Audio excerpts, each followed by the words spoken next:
નમસ્કાર દર્શક મિત્રો, આપણે નિહાળીશું સિટી લાઈવ ન્યૂઝ ચેનલમાં આજના મુખ્ય સમાચારો. હોન્ડા સ્કૂટર મોટરસાયકલનો વિઠ્ઠલપુર નજીક સ્થાપનારો પ્લાન્ટ. રાજકોટમાં 2 દિવસથી મેઘરાજાએ સટાસટી બોલાવી.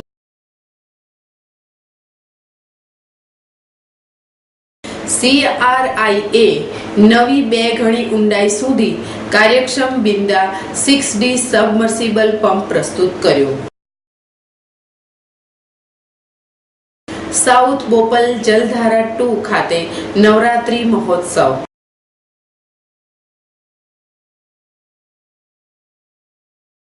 હોન્ડા સ્કૂટર મોટરસાયકલનો વિઠ્ઠલપુર નજીક સ્થાપનારો પ્લાન્ટ.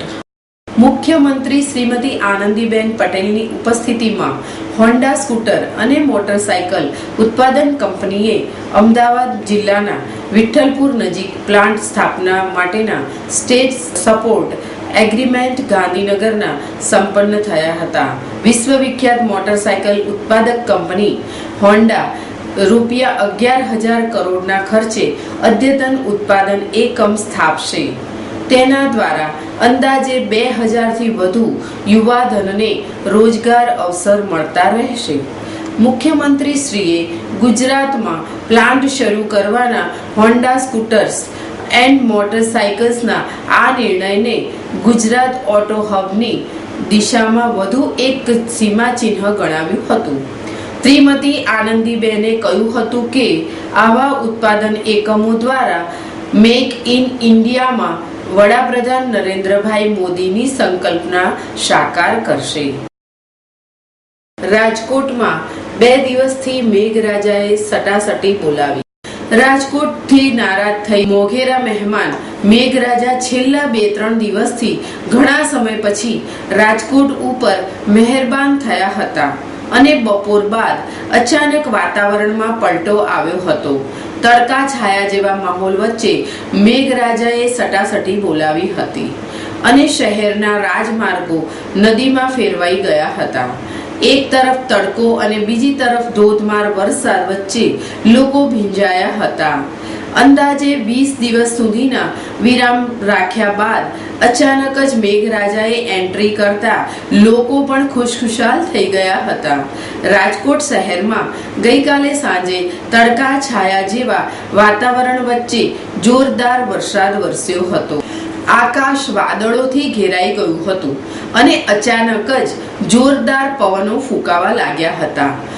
જોતામાં જોરદાર વરસાદ વરસવાનું શરૂ થઈ ગયું હતું. પવનની તીવ્રતા એટલી હતી કે શહેરમાં યોજાયેલ પ્રાચીન ગરબાઓ અને અર્વાચીન રાસોત્સવના સમિયાણાઓ જમીનદોસ્ત થઈ ગયા હતા. જોરદાર વાવાઝોડું ફૂંકાતા રાસોત્સવના મેદાનમાં પાણી ફરી વળ્યા હતા. ગઈકાલે આયોજકો દ્વારા સાંજે ગમે તેમ વ્યવસ્થા કરીને રાબેતા મુજબ રાસોત્સવની શરૂ કરી દેવામાં આવ્યો હતો. આજે લગભગ બધી પ્રાચીન ગરબાઓ અને અર્વાચીન રાસોત્સવના ઘટકો રદ કરવા પડે તેવી પરિસ્થિતિ સર્જાઈ છે. રાસોત્સવ રદ થતા ખેલૈયાઓમાં નારાજગી જોવા મળી હતી. રાસોત્સવના આયોજકોને ભારે નુકસાન થયું હોવાનું જાણવા મળી રહ્યું છે.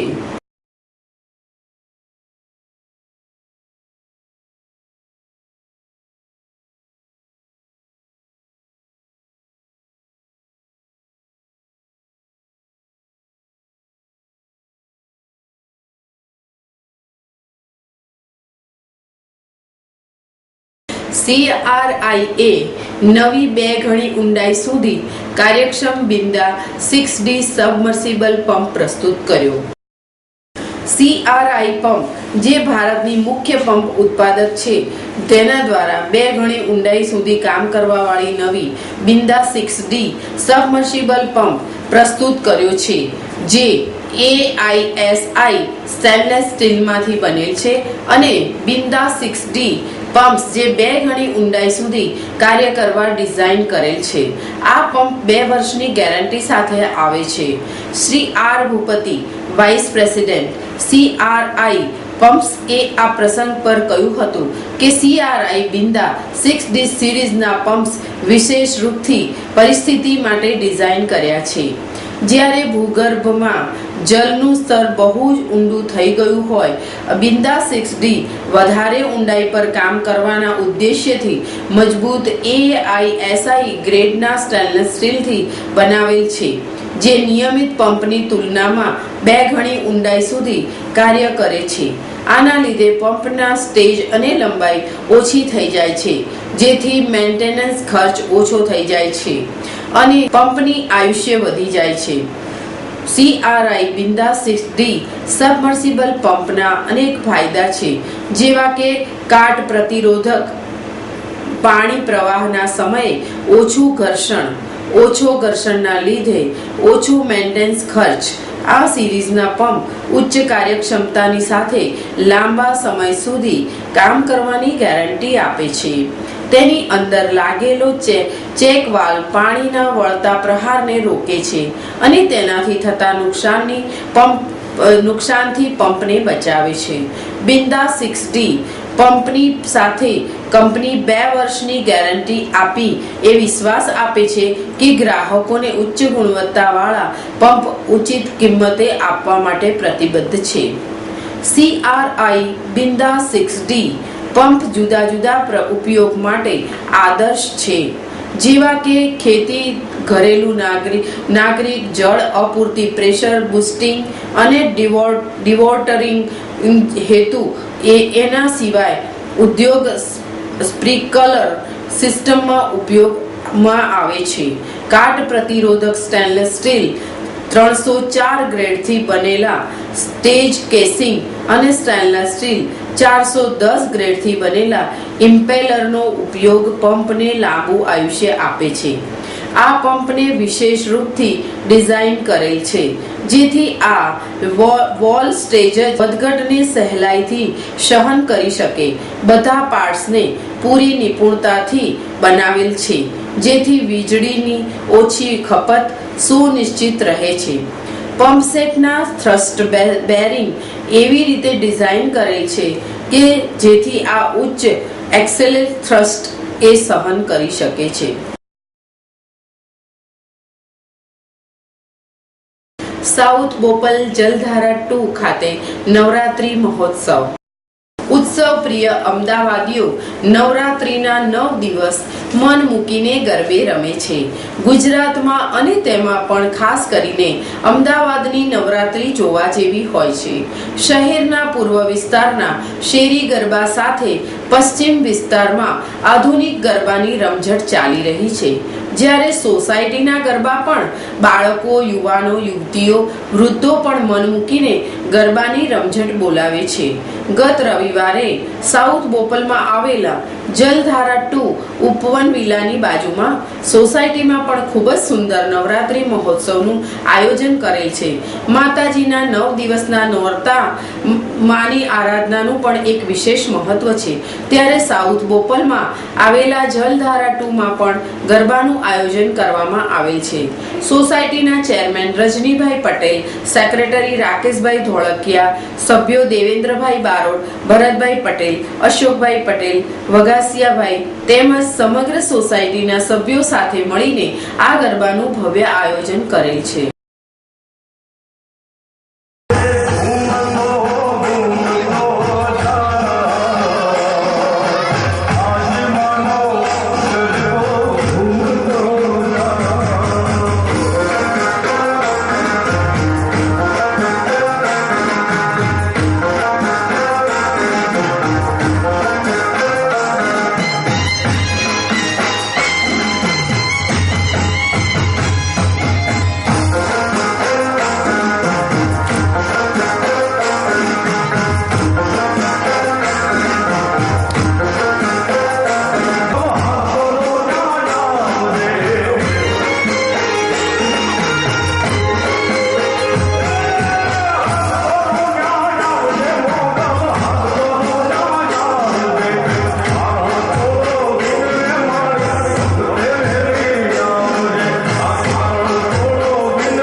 આપ નિહાળતા રહો સિટી લાઇન ન્યૂઝ ચેનલ. આ હતા આજના મુખ્ય સમાચારો.